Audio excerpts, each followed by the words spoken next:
Macaafa fakkeenyaa boqonnaa 18 lakkoofsa 20 irraa maal jedhaa? Duunii fi jireenyi aboo harrabaa jala jiruudha. Warri filatan yookaan warri itti amanan bu'aama sana nyaatuudha. Ammaati naman ta'u jennaan waaqni illee gadi bu'e naman taatu. Hamma barbaadde biileenarii ta'e naman taatu. Na dhukkubaa jennaan hamma nan fayya jettee of amansiisutti fayyuu hin dandeessu. Waan ofiin jette sana taata. Akka jedha sagalee Waaqayyoo harrabii sanyii facaaseedha. Dubbii afaan kee keessaa ba'eensi faradama, dubbii afaan kee keessaa ba'eensitti faradamaa'edha. Kanaaf mee naa ta'a jedhi. Maali nagaa maalii jiraa? Maaleen sadaqanii namaa darbaa? Attamitti nama ta'u hin jedhin. Waaqayyo warruma hin amanne illee jecha afaan isaaniitiin isaan gargaara uumama waan ta'aniif. Namoonni baay'een nan darba nan cabsa jedhanii gooftaallee kan hin qabne cabsanii darbaniiru. Nuunoo harka Waaqayyoo keessa taa'aa mana Waaqayyoo keessa jiraachaa anaafoon ta'uu jenna. Eggiiti anaafoon ta'u jette hiwutu si gargaaruu danda'a. Ageessa dubbii Waaqayyoo maal jedhaa? Amantiin waan abdatan tokko fudhachuudha, waan hin jirres akka jirutti lakkaawwachuudha jedha. Waan abdatte tokkotu si keessa maal dhabeetta? Isa amma taate kanadha. Abdii keetu gada deemuudha yoo gada deemaa jirta ta'e. Abdii keetu ola deemuudha yoo ola deemaa jirta ta'e. Waan abdatan fudhachuudha amantiin jedha. Amantiin keemmoo jireenya keeti. Har'a lafa oolu yoo hin beeku jetta taanaan lafuma ooltu hin beektu. Iddoon ooluun qaba jettee dubbatte taanaan garuu siif ta'a. Dhageessaati. Wanta hin danda'amne amantiitu nama dandeessisa. Attamitti immoo sama fudhatu waan ijaan hin argamne akka waan ijaan argamutti jireedhani lakkaawwachuudha jedha. Wanta tin abdanne siin dhufu wanta tin lakkaawwanne immoo siif hin ta'u. Dhageessaa maal jedha Maarqos boqonnaa 11 keessatti isa amantan sana akka fudhattanitti gaafa lakkaawwattan isiniif ta'a jedha. Lakkaawwachuu jechuun maal jechuudha? Narratti ta'eera jechuudha. Dhageessu shaashara wayyaasaa gaafa tuqeen fayyaayetti. Gaafa tuqxe fayyite malee gaafa amante fayyite miti. Amantii isheetu maalidha? Tuquudha. Gaafa tuquun fayyeettedha. Yesuus Kiristoos tilnabbar jedhame tiree maarifaasa akka jechaa turte jechuun dafinoo eeggatteetti Yesuus hin dhufne facaasaa roobii torbee kana keessa eeggatte gaafa inni dhufu waan biraan goone shaasharuma wayyaa tuqxe. Namoonni baay'een garuu fayyuuf jedhanii macaafni qulqulluun jedha hafuura isa kutu turanidha. Namni ina manu taanaan hafuura kuteeyyuu hin fayyu. Ina mana taanaan garuu 90 keessaa tuqee fayya. Kana obboleessa koo waan sitti hima. Amani ammati waan amma irra jirtu kanarratti naa ta'a jedhi amani kan si taasisu Waaqayyo. Nan gargaarama jedhi kan si gargaaru Waaqayyoodha. Akkasumas jettee keessa taanaan si hin ta'u. Dhageessa namoonni biyya lafaayyuu waan isaan amanantu isaaniif ta'a. Si duwwaa miti ana duwwaa miti. Kanaaf amanadhaamee Waaqayyoon kanaan yeroo amanattan isiniif ta'a jedha waan ta'eef. Mee hiriyoota kee warra akkasii calqii jiraatuuf hin ta'aati nama 1521 fi sheer godhine. Laayikii hin dhowwatina reepost godha. Hawwiin namaa daangaa hin qabu. Yoo abbaan daangaatti tolchate malee daangaatti hin tolchatu taanaan garuu jireenya jiraatu hundumaa akka gammachuun hin jiraanne yookaan immoo waan qabutti akka gammadee galateeffachuu ala akka inni waan nama hawwaa fi gareef asifachi fiigaa jiraatu isa taasisa. Kun immoo jireenya keenya keessatti miidhaa qaba. Miidhaa akkamii immoo qaba? Nun jireenya keenya keessatti sammuun dhala namaa fedhiin dhala namaa daangaa hin qabu. Garuu immoo jireenya keenya keessatti rakkoo akkamii nurra fiduu danda'a? Yookaan immoo waan qabnutti akka nun hin galateeffanne, waan qabnutti akka nun hin jiraanne, waan qabnutti akka nun hin abdanne nu taasisa. Akka nun kan nama hawwaaf nu taasisaa jechuudha. Yoo yaa akkam jirtu jaallatamtoonni fi kabajamtoonni hordoftoota koo Oroon Inspire warra taatan akkam naaf jirtu. Tole egaa guyyaa har'aas barnoota baay'ee bareedaa ta'e isiniif qabadhee dhufeetan jira. Hanga barnoota koo dhumaatti na faana tura. Tole egaa mee hawwiin daangaa hin qabne miidhaawwan akkamii jireenya keenya irratti fida? Hawwiin daangaa hin qabne jireenya keenya keessatti wanta qabnutti akka nun hin galateeffanne, waan qabnu irratti akka nun tasgabboon hin jiraanne, akka nun hawwaa jiraannu yookaan immoo kan nama akka nun dharraa jiraannu, kan nama akka baluun taa'utu jennu jireenya joormaa yookaan jireenya boqonnaa hin qabne, jireenya aara galfii hin qabne, jireenya wal qabataa adeemaa akka nu taasisaa jechuudha. Tole gaamee seenaa tokko wal faanaa ilaallu. Tole namticha dhagaa soofuun jiraatu tokko ture. Yeroo hundumaa dhagaa soofuutiin jiraata. Garuu hojii isaa kanatti gammadaa miti. Yeroo hundumaa hojii isaa kanatti gumguma. Yeroo hundumaa hojii isaa kanatti aara galfii hin qabu. Yeroo kana gaa osoo karaarra deemaa jiru hojii isaa olee xumuree gara mana isaatti togalaa jiru.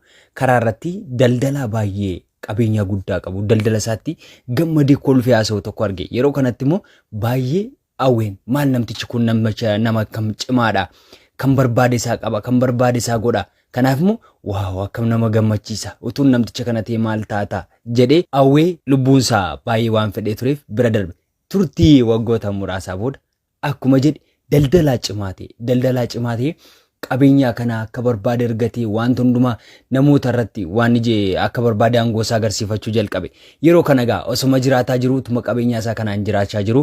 Namicha ammas nama baalasilxaanii yookaan immoo hoogganaa siyaasaa guddaa namoonni hundumaa guddaaf xiqqaa otoo isaan sagadaa fi adeemanii otoo isaan isa kabajanii eegdotaan yookaan immoo waraanaan otoo inni marfamee adeemu arge maal namtichi kun agam carra qabeessadha. Nama hundumaatti isa kabaja guddaa xiqqaa otoo hin jedhiin nama hundumaa mee kanarratti immoo konkolaataa qaalii ta'een adeema namtichi kun maal taatoon akkas ta'e jedhe. Yeroo kana ammas turtii muraasaa booda namichi kun nama beekamaa siyaasaa ta'e. Yeroo kanatti eegamti guddaa argate baay'ee itti tole hawwiinsaa sun guutaa fi deemee jechuudha. Yeroo booda ammas otoma jiraachaa jiru maal arge ifa aduu arge. Maali ifti aduu kanaa maal akkas nama gammachiisa. Humna guddaa qaba. Wanti isa dhorku tokko iyyuu hin jiru addunyaa kanarraa. Kanaafuu maal taatuun aduu ta'ee achi gadi nama gubee akkam barbaade koo nama abbaan barbaade koo gubeeti jedhee awwee. Hawwiinsaa kun isaaf dhugoome ammas yeroo aduu ta'ee namoota gubuu jalqabe. Baay'ee itti tole baay'ee gammade namoota gubuu isaatti. Yeroo kanatti duumessi akka aduu dhorkuu danda'u arge. Duumessi maal akkas humna qabaa. Aduu ammas nama gubu kana namarraa qabuu danda'a. Maayinni akka maga carra qabeessadha. Kanaaf immoo maal taatuun duumessa ta'ee jedhe. Duumessa ta'ee otoo jiru amma immoo maal ta'uu qilleensa ta'uu. Qilleensi kun akka barbaade isaa abbaa barbaade isaa galagalchaa. Wanti qabeenya abbaa barbaade barbadeessuu danda'a. Maal ta'a osoon amma immoo qilleensa ta'ee jedhee qilleensa hawwe. Ammas namtichi kun qilleensa sana in ta'ee jechuudha. Yeroo kanatti qabeenya namoota baay'ee mancaasee namoonni qonnaan bultoota jalaa biqiltuu isaanii baay'ee buqqaasee waan baay'ee godhee garuu waa tokko gochuu dadhabe. Innis maal yoo jettan dhagaa sochoosuu dadhabe iddoo isaatii. Yeroo kanatti maal dhanni humna qabeessi amma kanaa ga'u maal ta'a osoon dhagaa kana ta'e jedhee hawwe. Dhagaan waan tokko sochoosuu hin danda'u. Qilleensi illee sochoosuu dadhabe waan ta'eef maal taatoon qilleensa ta'ee dhagaa ta'ee jedhee dhagaa sana hawwe.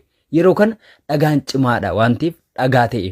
Yeroo kanatti maal dheewunnatti bu'a kanaa booddee eenyuun na danda'a jedhee osoo inni taa'u nama dhagaa sana burusa guddaan osoo rukutee cabsuu arge. Lakkaan dhagaa caalaa humna qabus jira jedhe.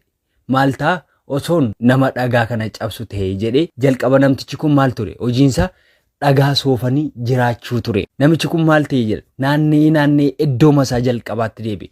Namoonni yeroo baay'ee argitanii beektu yoo ta'e waan qabatanitti yookaan waan qabanitti yookaan waan argatanitti gammadoo miti yookaan immoo hin quufani. Kunis nan darbiin sunis nan darbiin sababa kun namoonni akka nuun akkasitti yaadnu taasisan namoota eeriyaa keenyaa ta'uu danda'a yookaan immoo namoota naannoo keenya maatii keenya ta'uu danda'a.